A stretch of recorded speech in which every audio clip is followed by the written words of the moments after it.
Good evening, my injurious imps, and welcome to the show for those who want to know that this world isn't all there is.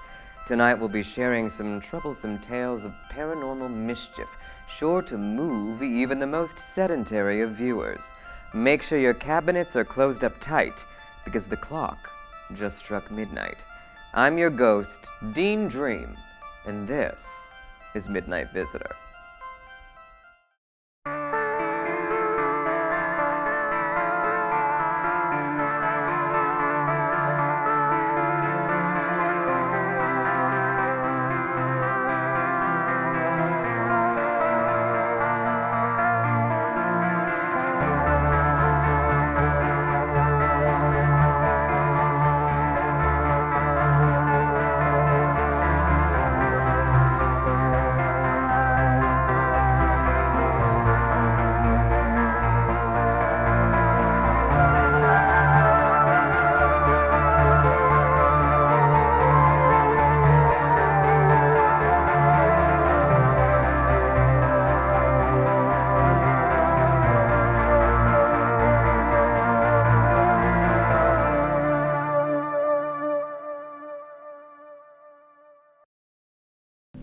Welcome back to the Dream Manor, my gorgeous ghouls. I'm delighted to see you, as usual, but less than chilled to report that we are not alone here this evening. No, not at all. In fact, my lovely co-ghost, Dustin T. Dust, took it upon himself to invite some friends over. And, well, they simply won't leave.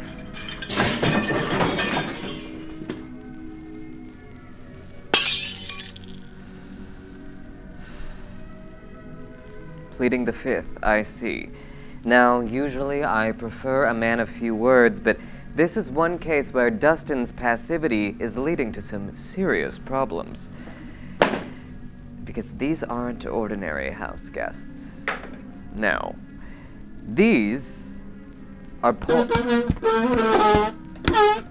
They're poltergeists. They're poltergeists. Now, usually this is where I would check in with our paranormal field correspondent, Kenneth Brenda. However, we've received word that this week, Kenneth has found himself in a bit of a strange and challenging situation. Here to comment is Kenneth Brenda.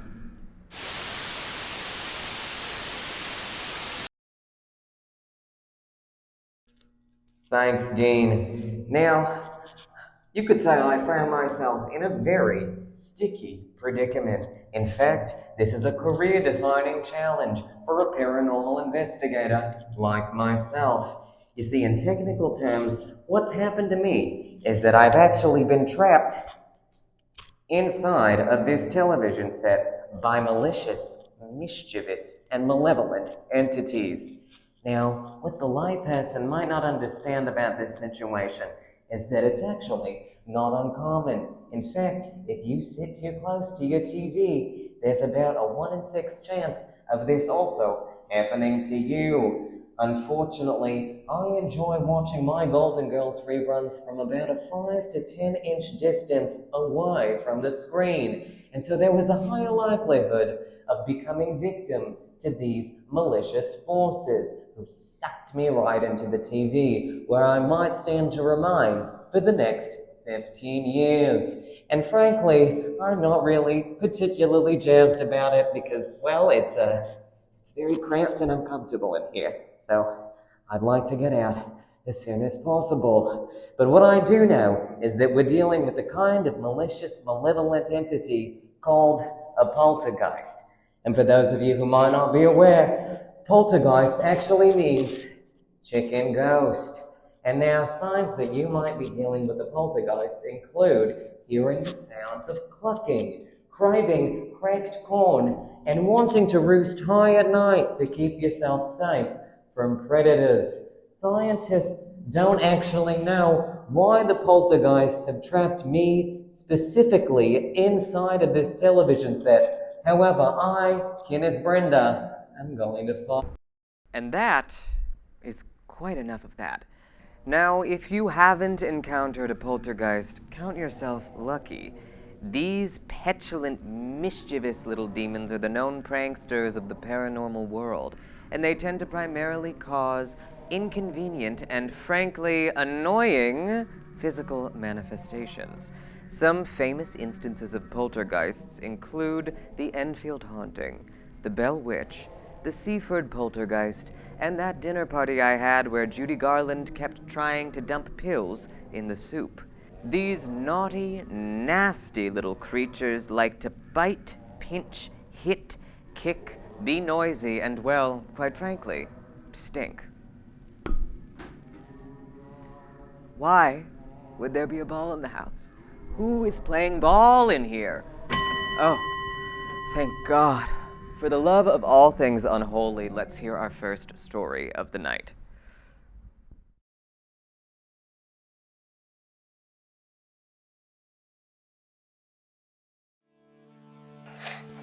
Hey guys, this is my poltergeist story.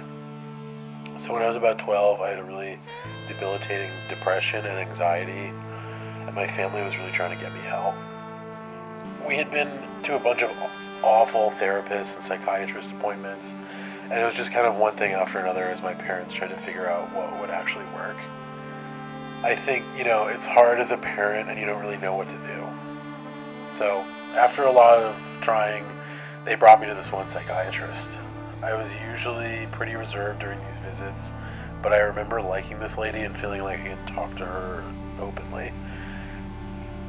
I have no idea what was different about her, except maybe she had an Italian accent, which felt kind of soothing and made me like her. I truly don't know. But at one point she asked me a question, and I have no clue what it was. I really, really wish I could remember. But I guess it was loaded or something, because as I started to answer, my parents also started to talk at the same time as me, and we all talked over each other in this flurry, and I was really trying to be heard. And across the room, an entire bookshelf's worth of books, and the shelf itself flew off of a wall. Everyone just fell silent, and my parents just kind of looked at me in shock. They never believed in anything in particular and were super rationally minded and closed at the same time, but they watched this happen and were extremely freaked out. I vividly remember my mom talking about it almost the whole drive home from this appointment. She was like truly shaken. I had never seen her like that before. A few months after that happened, other weird things went down in our house too. Very classic poltergeist stuff, like my mom would yell at me for opening all the cabinets and leaving them out open at night when I didn't. She'd go downstairs in the morning and they'd be open. I genuinely was not doing it. I was always into paranormal stuff as a kid, including the time this happened. So when I started reading about poltergeists and their tendency to be manifestations of like strong, angsty puberty energy, I guess I kind of realized, okay, I don't know what or how, but my angsty teen energy was definitely making something happen.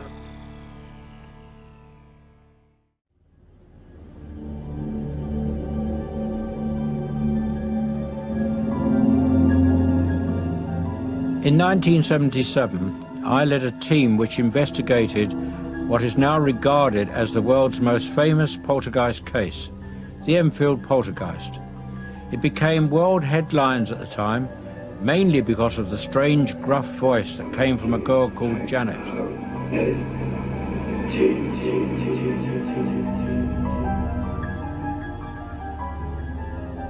Hollywood soon got in on the act, and the makers of several box office hits acknowledge a debt to my case in Enfield. I've never been able to forget that voice. He called himself many names, but mostly Bill or Fred. I still listen to the 180 hours of tapes I recorded during the investigation. Row, the pub, check is down the street. Merrily, lovely pub to trade. Now f***ing smile. Now then.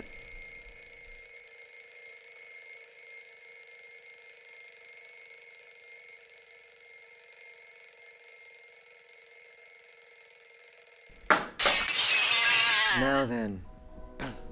This may surprise you, as it has certainly shocked me, but I've been receiving piles and piles of fan mail from friendly fiends across the tri-state area. People have been writing in rabidly to ask for my help with their quandaries, and being that I'm quite the philanthropist, I thought, why shouldn't I oblige with a little calamitous correspondence? Let's hear from one of my perilous pen pals, shall we?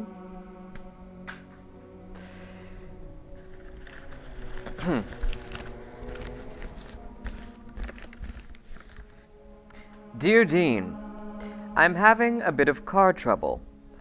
Every time I try to turn over my engine, there's a strange whining sound. Nope, don't know anything about that, so good luck.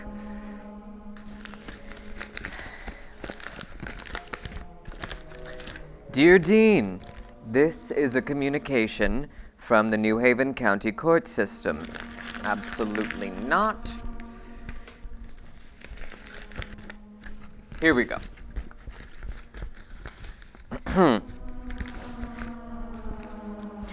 Dear Dean, I'm experiencing what I would possibly call a succubus or ethereal presence. A presence, having entered my room, gets into bed with me. My back is facing the door. I'm sleeping on the left side of the bed with enough room for a person to get in and join me. And that's exactly what happens. There are several footsteps leading to the bed. The mattress indents. I hear 4 loud bangs, which I thought was interesting. A heavy feeling enters the bed. The mattress goes down and squeaks due to the extra weight now being in the bed. Then something I had never experienced happened. The presence immediately dropped and cradled me in the spoon position. See diagram. I felt 2 hands rest on my shoulders, then a warm breath. All of this felt so real that it almost prompted me to spin around. That's how real it was. All of a sudden, I started receiving warm kisses on the back of my neck. The kisses went from left to right, right to left. Very specific. How tight was this presence holding me? How tight were they cradling me? Tell us. Very tight. Sensual tight. Love-making tight. Let's keep it PG, shall we? And a multitude of kisses. Soft pecks. Gingerly, I might add. Very soft, delicate, and sensual. As always, whenever an entity, i.e. ethereal presence, touches me, euphoria quickly sets in. How long did this last? 1 to 2 minutes. Euphoria leads to energy being drained. Energy draining leads to sleep. I have to admit, the manner in which the kisses were applied and the manner in which I was being held made me feel that this presence loves me. Keep dreaming, my friend. Euphoria aside, and a feeling of my energy being drained from physical contact, e.g. kisses, we get it, I don't see this encounter as malevolent. Based on what I remember of everything that happened, the word that comes to mind is angelic. Signed, Little Spoon. And there's a diagram, which is rather graphic, that I won't be showing you. Well, Spoon, this seems to me like less of a question and more like just you bragging. I'm not sure being tenderly caressed in the night is really something I could advise you on, or much of a problem at all. In my experience, when it comes to succubi, it's best to let them suck and say bye. Hope this helps.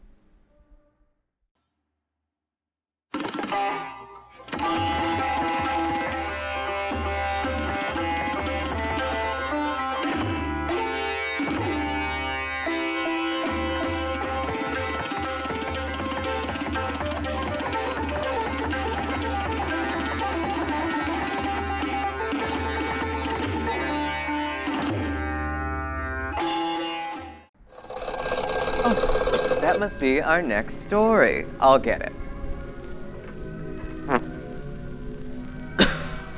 What is that putrid stench? They got me with the smell phone again. Are you happy? let's hear our actual next story.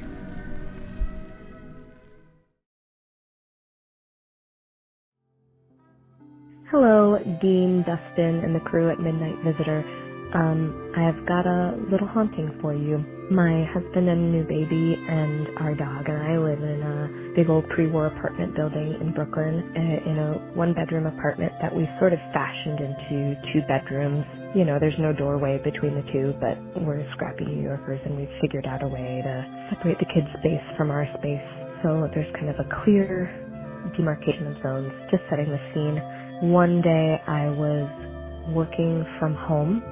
The kid was at childcare. I was with the dog, and I heard on the baby monitor that we have in our living room a tiny voice go, eh, which was odd because there was no baby in the other room.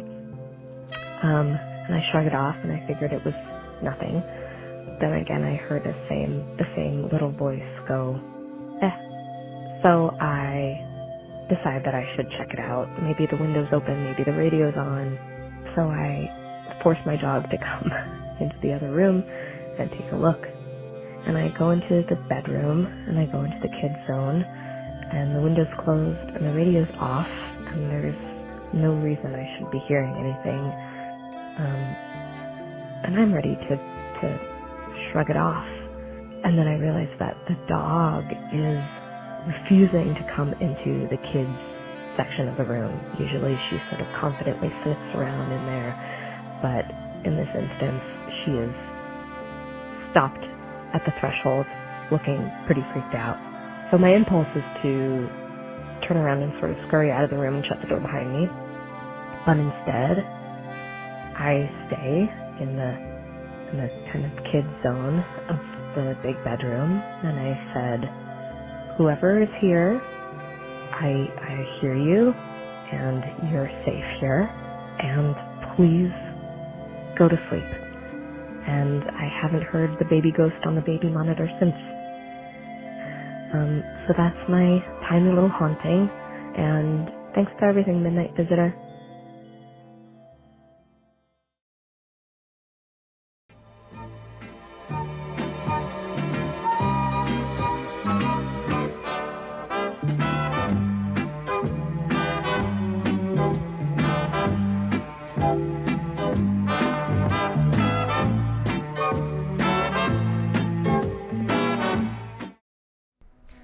Now, did you see that? Oh, they're throwing around my unmentionables. Oh, that's just great. If you're trying to embarrass me, you can't. I once got pantsed by Charlie Chaplin and I wasn't even wearing my girdle. I'll be taking those. Thank you. Thank you. Now, let's check in with my lovely co-ghost and make sure he's still in one piece. He can be a bit fragile.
Well, despite some very rude interruptions, it's certainly been a hoot to haunt with you all this evening.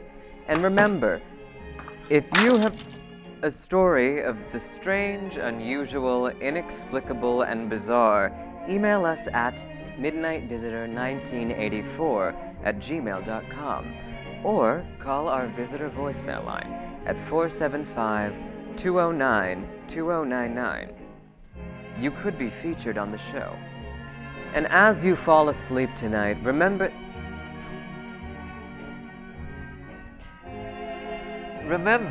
that all energy has to go somewhere. Our emotions can have minds of their own and manifest in the strangest of ways, and I suppose the strangest of smells. Anything left unspoken or repressed tends to cause a fair amount of chaos, so make sure you behave. Until next time, I'll see you in a dream.